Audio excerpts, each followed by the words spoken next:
The largest difference between contingent versus pending is the simple fact that a contingent listing is still considered to be active, whereas a home pending sale is considered to be inactive. But let's break down exactly what those mean. When a house is in contingency, this means the seller has accepted an offer subject to a number of contingencies or conditions from the buyer. Some of these contingencies may be centered around a minimum appraisal amount, a home inspection, the sale of the buyer's existing home, or even the final mortgage approval. The house isn't yet on the final stage for closing and has a much higher likelihood of falling through at this stage.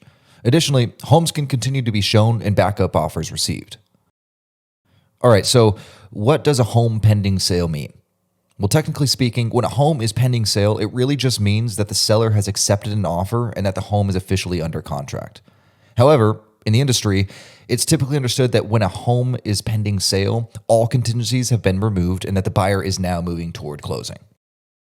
Nonetheless, though a pending sale is considered inactive, it still doesn't mean that the deal is going to go through. Until the final closing, a number of things can still occur which would prevent the sale from actually happening.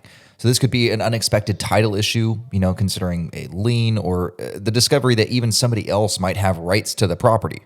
Additionally, new information, about the home or even just the buyer could cause the bank to withdraw financing prior to the sale of the home.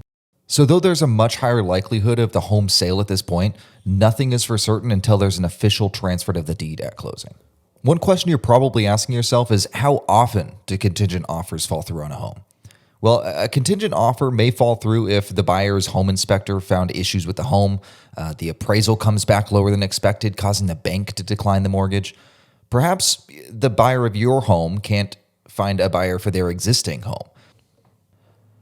Another common one is something happens in the life of the buyer which causes the bank to withdraw their approval. Things like maybe marriage or divorce, a demotion at work, or perhaps just accidentally missing a car payment.